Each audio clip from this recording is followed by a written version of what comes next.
In a small village, there lived a young girl named Amora. Life had been kind to her at first. She was deeply loved by both her parents, her mother, a gentle woman full of warmth, and her father, a loving man who worked hard in the fields to provide for the family. But all that changed when Amora's mother passed away. The house, once filled with laughter and love, became a place of sorrow and silence. Amora's father, desperate for a companion and someone to care for his daughter, remarried a woman named Neka. At first, Neka seemed kind, but it wasn't long before her true nature showed itself. She despised Amora and treated her like an unwanted burden. Neka's cruelty knew no bounds. She fed Amora the leftovers meant for the dogs and pigs, giving her just enough food to keep her alive. Some nights, after a hard day's work, Neka would wake Amora in the dead of night, shaking her out of bed. "Get up. You're too spoiled to sleep inside. Go and sleep with the chickens where you belong," she would shout, dragging Amora out to the cold chicken den where she'd spend the night surrounded by restless birds. On other days, Neka would make Amora scrub clothes until her fingers were raw and bleeding. "You are nothing but a servant in this house.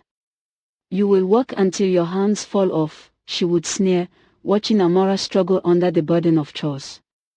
There were days when Neka would send Amora to the village stream to fetch water, but after a long walk, she'd discover the pots had been deliberately broken by her stepmother. "Oh, did I forget to tell you? The pots are cracked. Go back to the stream and fetch another," Neka would say with a wicked smile.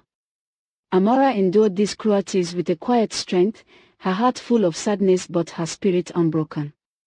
She often thought of her mother and the warmth she had lost. But despite her suffering, she held on to hope. One day, Neka came up with a wicked plan to get rid of Amora for good. She had been waiting for the right moment, and now it was close for market day. It was said that on this special day, both humans and spirits came out to trade. Even the spirit that guarded the stream was known to appear. No one dared to go near the stream on a fortnight, because spirits move freely, and the most dangerous ones were often found along the road that led to the stream. That afternoon, as the sun began to sink and shadows stretched across the compound, Neka called out sweetly, "Amora, come here." Amora hurried over, wiping her hands on her wrapper. "The pots are empty," Neka said. "Go and fetch water from the stream before nightfall." Amora's eyes widened in fear. "But today is a full market day," she said softly. "The elders say the spirits will be out tonight." Neka smiled coldly. "Then you better hurry before it gets dark." Amora took a step back. "I can go to the nearby stream. It's quick, and I'll be back before." "No," Neka snapped. "You will go to the far stream. The one near us has dirty water. I want only clean water in this house." "But everyone uses that stream. The water is." "Are you arguing with me now?" Neka said, her tone rising. "If you don't go to the far stream, you'll sleep in the chicken den for a whole month. Your choice." Amora swallowed her fear. She had no choice. Neka was not going to change her mind. So she picked up the clay pot and wrapped a scarf around her head. Her hands trembled slightly as she stepped outside. The wind had picked up, and the air felt strange, cold and heavy. The journey to the far stream was long. She had to pass the forest path, the old tree where strange voices were sometimes heard, and the narrow trail where people claimed to have seen shadows moving without a source. As she walked, the moon rose higher into the sky, and long fingers of moonlight stretched across the ground. The trees whispered above her, and every sound made her heart beat faster. Amora kept going, the clay pot steady on her head. She knew the stories. She had heard them since she was a child. But tonight, she had no choice, and the spirits were already watching. As Amora walked along the narrow path, the night air grew colder. The trees around her whispered with the wind, and the shadows stretched longer with every step. Suddenly, she heard the sound of footsteps behind her. dragging steps that echoed softly on the earth. Startled, Amara turned around. An old woman was behind her, hunched over with a large basket of fruit on her head. Her wrapper was faded, and her feet were bare. Her skin seemed to glow slightly in the dim light of the night, and though her eyes looked empty, they carried a strange kind of kindness. "Child," the old woman called, her voice soft but eerie, "where are you going on such a dangerous night?" Amara clutched her clay pot tighter. She wanted to run, but something about the old woman held her in place. She didn't seem dangerous, just old and tired. "I'm going to fetch water from the stream," Amara replied. "My stepmother sent me. She said we had no water left, and if I didn't go, she would punish me." I had no choice. The old woman's eyes narrowed, and she studied Amara's face closely. She didn't say anything at first. Then she gave a slow, knowing nod. "She has a bitter heart," the woman said quietly. "You speak the truth. I can feel the weight of it on your shoulders." Amara looked surprised. "How do you know?" "I have seen many nights, child," the old woman answered. "And I have walked this path longer than you can imagine.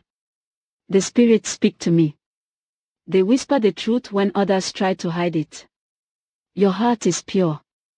Amara took a step forward. "Do you need help with your basket? It looks heavy." The old woman blinked, a bit surprised by the offer. Then she smiled, a slow, soft smile that showed deep lines in her face. "You are kind. These are the things I bought from the market earlier today. If you don't mind." "I don't mind," Amara said quickly. "Let me carry it for you." She balanced the basket carefully on her head, shifting the clay pot under her arm. Together, they began to walk down the path, the soft crunch of leaves beneath their feet the only sound for a while. The old woman spoke again after some distance. "You did not have to help me, but you did. That is why I will help you too." Amara looked at her, unsure of what she meant. "Tonight is a market night," the woman continued. "Not just for the living, but for the spirits too. They walk the earth, some looking for peace, others for revenge. Many roam freely, and the road to the stream is where the most unforgiving ones pass." Amora's heart began to pound. "But, what do I do?" The old woman stopped walking and pointed to a clearing where the path split into two. "I will stop here," she said gently. "From here, you must go alone. But listen to me closely. If you meet the spirits, do not show fear. They will try to trick you, scare you, or confuse you, but do not run. Stand your ground." She leaned closer and whispered, "Say these words, O great spirits, do not harm an innocent child. I was sent here not of my own will, but by the cruelty of my stepmother. Repeat it now." Amara nodded and said it slowly. "O great spirits, do not harm an innocent child. I was sent here not of my own will, but by the cruelty of my stepmother." The old woman nodded in approval. "Good. That is your shield. Speak it from your heart, and the spirits will listen." She paused, then added in a firm voice, "One more thing. No matter what you hear or see, do not look back. Even if someone calls your name, even if you hear crying or laughter, do not turn around. Trust only your heart." Amara felt a chill run down her spine, but she nodded again. "I understand." The old woman gave her one final look. "May the spirits spare you, child." And just like that, she vanished into the mist, as if she had never been there. Amara was left alone once more, standing at the edge of the path, with her clay pot under her arm and the warning heavy in her mind. As Amara walked deeper into the forest path, the road seemed to stretch longer than she remembered. The trees grew thicker, bending toward her as if they were watching. Leaves rustled above, though there was no wind. The night was quiet, too quiet. Even the insects had stopped their usual songs. Her footsteps echoed in her ears. Every crack of a twig, Every flutter in the bushes made her flinch. The air around her grew colder, and a heavy stillness settled over the path. Then, it happened. Just ahead, the shadows began to move, not like animals or branches, but like something alive. Something waiting. A cold chill ran down Amora's spine. She froze. From the shadows stepped a dark figure, tall and twisted. It didn't walk, it floated. Its body moved like thick smoke, never holding a steady shape. At times, it looked human. At other times, it seemed to stretch and bend like something pulled from a nightmare. Its eyes were empty sockets that glowed faintly red. It hovered in front of Amora, blocking her path. "Why are you here, mortal?" the spirit hissed, its voice dry and broken, like wind blowing through a grave. Amora couldn't speak at first. Her mouth was dry. Her heart beat so loudly she feared it would draw more spirits to her. The spirit moved closer. A long, wrinkled hand reached toward her, its fingers sharp like claws. The air around it was icy, and the ground beneath it began to crackle with frost. Amora took a shaky breath and closed her eyes. Then she remembered the old woman's words. She forced herself to speak, even though her voice trembled. "O great spirit, do not harm an innocent child. I was sent here not of my own will, but by the cruelty of my stepmother." The spirit stopped. Its hand froze midair. For a long moment, it said nothing. Then it tilted its head as if listening to something distant. The forest seemed to hold its breath. "You speak the truth," the spirit said slowly, its voice quieter now. "The scent of your pain is strong. The burden is not yours." It let out a long, sharp cry, a sound that echoed through the trees and made the leaves shiver. Then, like mist under sunlight, the spirit dissolved into the air. The cold vanished. Amora stood still for a moment, gripping the clay pot tighter under her arm. She breathed deeply, trying to calm her racing heart. One spirit gone. But she knew her journey was far from over. She whispered a quiet prayer, wiped her sweaty palms on her wrapper, and kept walking into the dark path ahead, knowing more trials awaited. Amora walked on, her steps cautious, her heart still pounding from her last encounter. The forest seemed to grow darker with every step, and the moonlight that once guided her now flickered between the trees like a frightened flame. Then she heard it. A soft, broken sound, like someone crying. At first, it was faint, almost like the wind. But as she moved closer, it became louder. A woman's weeping echoed through the trees. Amora slowed her steps. Up ahead, by the side of the path, sat a woman dressed in white. Her back was to Amora, and her shoulders shook with every sob. Her long black hair covered her face as she leaned forward, burying her head in her hands. The sound of her crying was so sad, it pulled at Amora's heart. "Help me." The woman wept in a low voice. "Please. I am lost. Help me find my way." Amora stood still, gripping the clay pot under her arm. Her instincts warned her to be careful. She had already seen what the forest held. Nothing was ever as it seemed. Still, something about the crying woman felt different, sad, yes, but also heavy, like her sorrow had been there for a long, long time. Amora stepped forward slowly, her voice soft. "Why do you cry, spirit?" she asked. "Your sorrow fills the air." The woman lifted her head slightly. Her face was pale and wet with tears. Her eyes were empty, but they shimmered with sadness. "I lost my way a long time ago. I keep walking, but I cannot find my home," she said, her voice shaking. "Everyone passes me by. No one will help me. Will you?" Amora felt her chest tighten. The woman didn't seem dangerous. She seemed broken. But something in her mind told her to stay cautious. The old woman's warning echoed in her memory: "They will try to deceive you." "I am sorry," Amora said gently, "but I cannot help you." I am only a child. And I was sent here not because I wanted to come, but because of my stepmother's cruelty. The woman's crying stopped. She slowly raised her head and turned to face Amora fully. Her sorrowful expression was gone. Her face changed before Amora's eyes. The pale skin turned grey. The tears dried into cracks. Her eyes darkened into deep pits of anger, and her lips twisted into a scowl. You would leave me here, she snarled. You turn away, like the others. You will regret this. The woman stood, and her body began to change. Her white dress billowed like smoke. Her fingers stretched into claws, and her feet no longer touched the ground. She floated upward, her hair rising like it was underwater.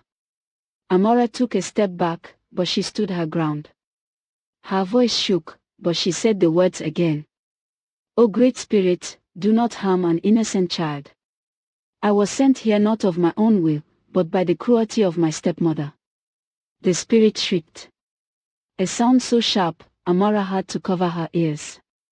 The wind howled around them. The trees shook. But then, the spirit froze midair. Her face twisted, not in anger, but in pain. You speak the truth. She whispered, her voice like dried leaves. Then she vanished, into the mist, into nothing. The forest went quiet once more. Amora remained still for a moment, breathing heavily. Her arms ached from holding the pot, and her legs felt weak.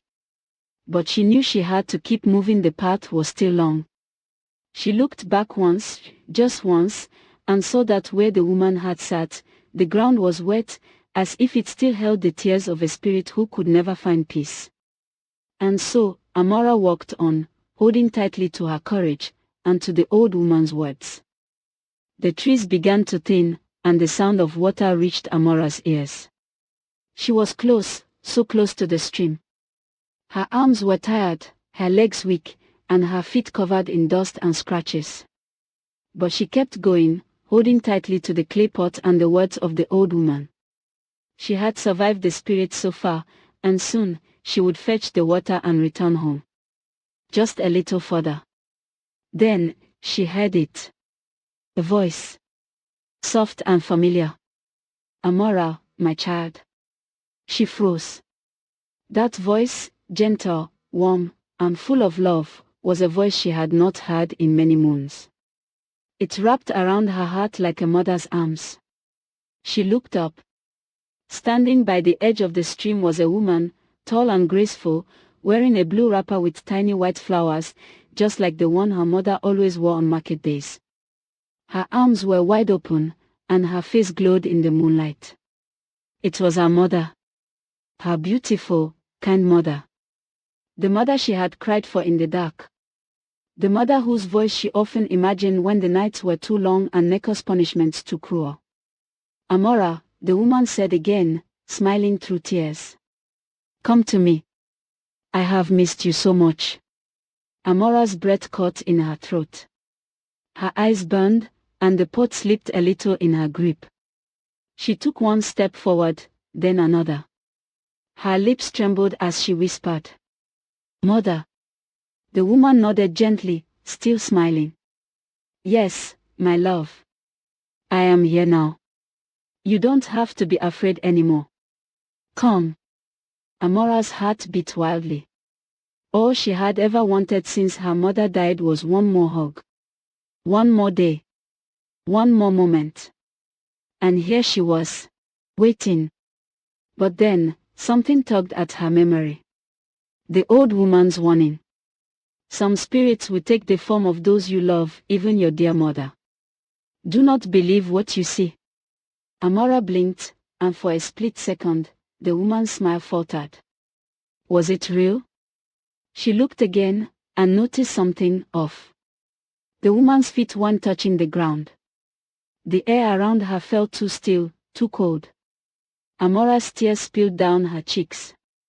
Her heart screamed to run into the woman's arms, but her soul knew better. She stepped back slowly, her voice shaking. You are not my mother, she whispered, each word a cut to her heart. You wear her face, but you are not her. The figure tilted her head, and the soft smile melted into something hollow, something lifeless. Don't you miss me? The spirit asked, her voice now layered with a distant echo. Don't you want to feel safe again? Amora clenched her fist, trying to breathe through the ache in her chest. Every day, she whispered.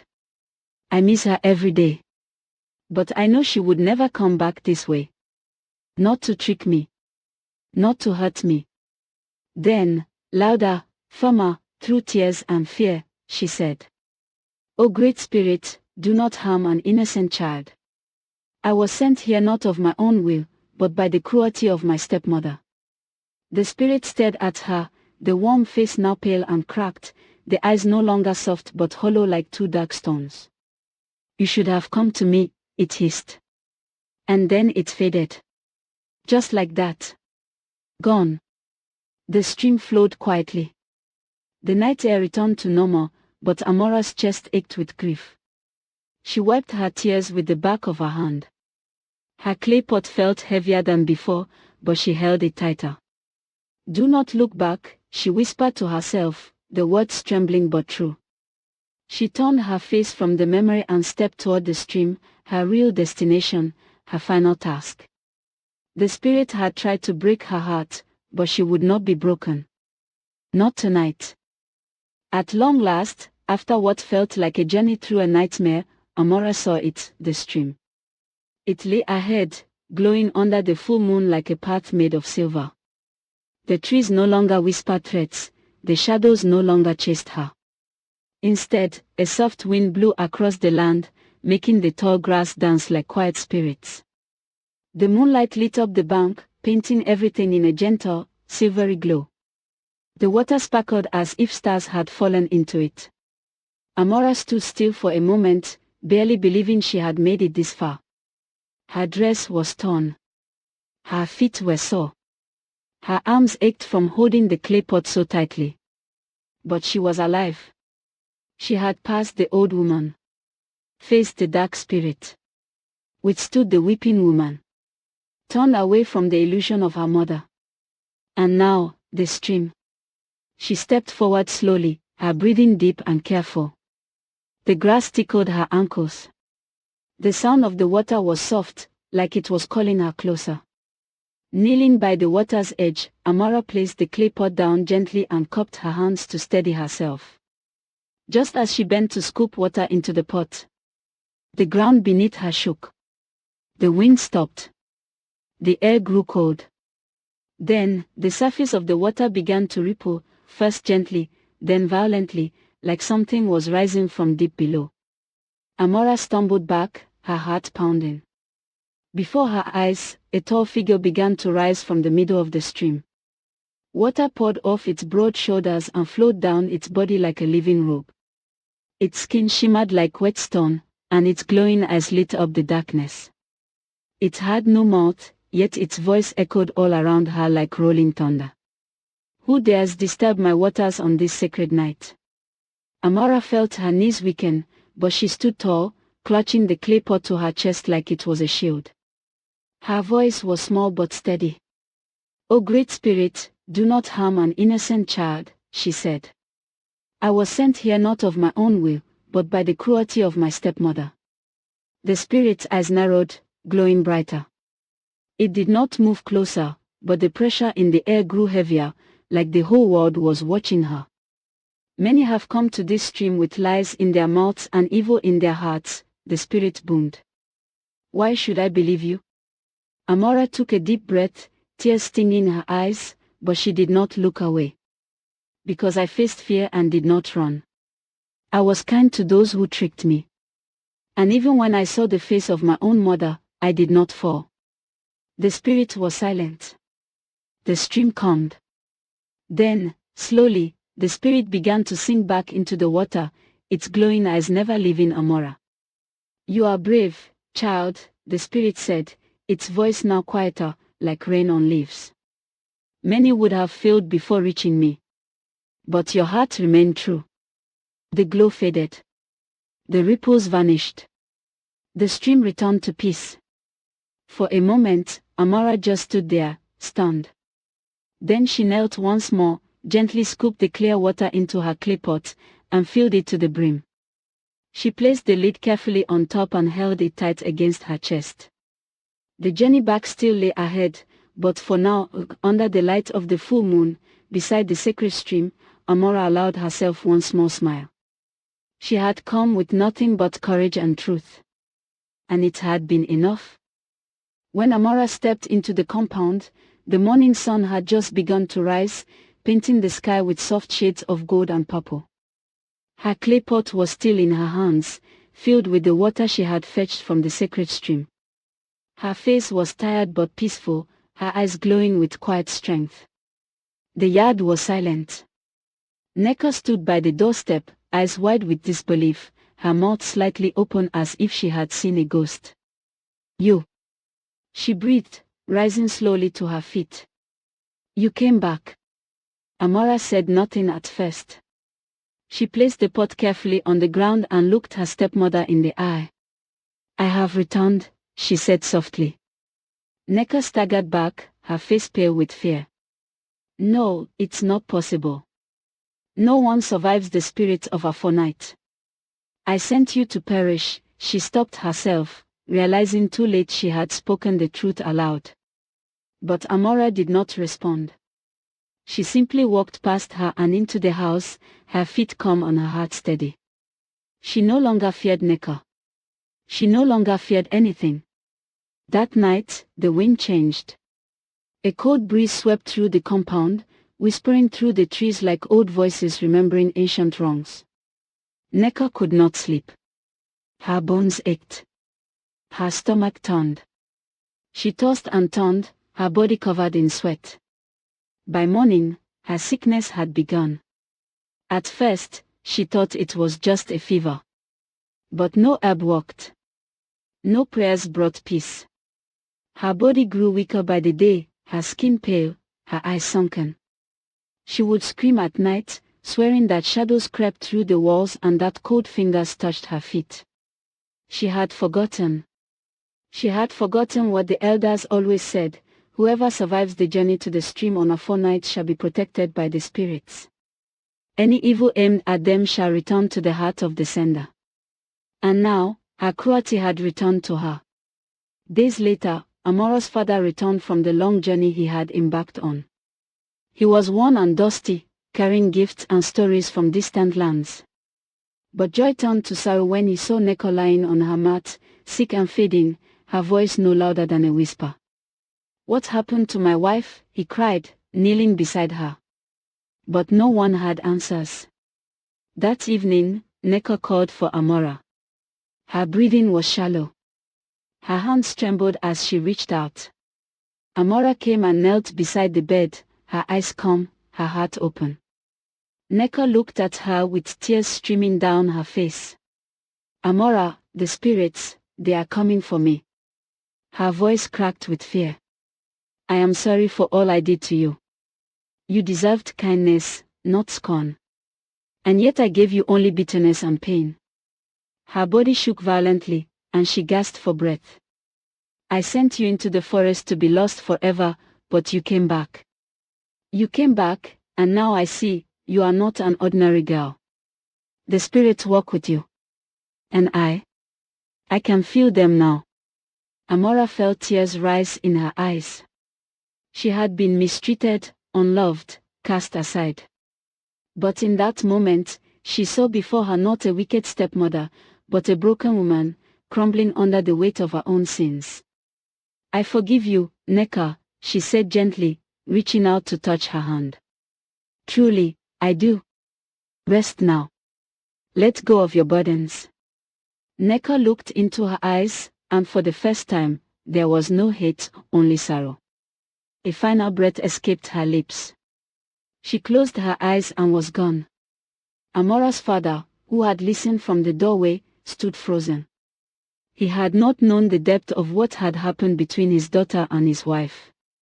Guilt washed over him. But when he looked at Amora, he saw not a wounded girl, but a woman forged in fire, gentle, wise, and radiant with something greater than himself. The days that followed were filled with mourning, but also peace.